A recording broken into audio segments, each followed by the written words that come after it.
Je m'intéresse en fait à l'art et j'achetais avant Matisse. Mais ce que Matisse m'a proposé, c'est quelque chose de différent. Mon rapport à l'art, au-delà d'être un entrepreneur en recherche d'inspiration ou un collectionneur, c'est aussi, une expérience que j'ai vécue pendant le Covid et son grand confinement. Puis l'absence en fait de budget et d'investissement pour les industries culturelles m'a fait me poser la question et j'en ai fait un livre de «Et si on vendait la Joconde?» justement pour financer la création, artistique. J'ai entendu parler de Matisse parce que j'attendais Matisse.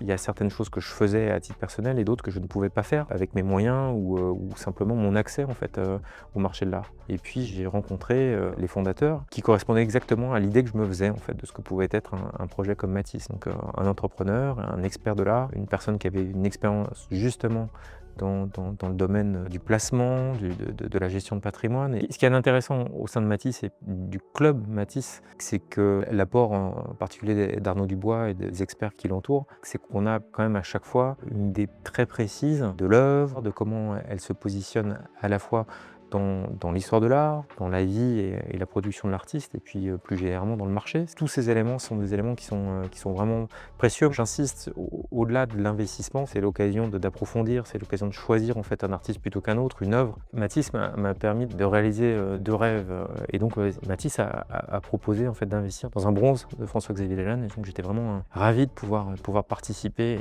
et comme ça m'approcher un peu de cet artiste que j'apprécie particulièrement depuis très longtemps. Un autre club deal auquel j'ai eu la chance de participer, c'est une œuvre de Jean Dubuffet que j'ai trouvé vraiment magnifique. Avant d'acheter un élément de patrimoine et un rendement, ce qu'on achète, c'est un rapport à quelque chose. Donc, est-ce que c'est plus intéressant d'être propriétaire de parts d'une œuvre, comme Matisse le propose, ou des crypto-monnaies? Pour moi, le choix il est fait rapidement. C'est pas uniquement un investissement comme on pourrait choisir une SICAV ou quelque chose, c'est quelque chose de beaucoup plus affinitaire, de beaucoup plus sensible.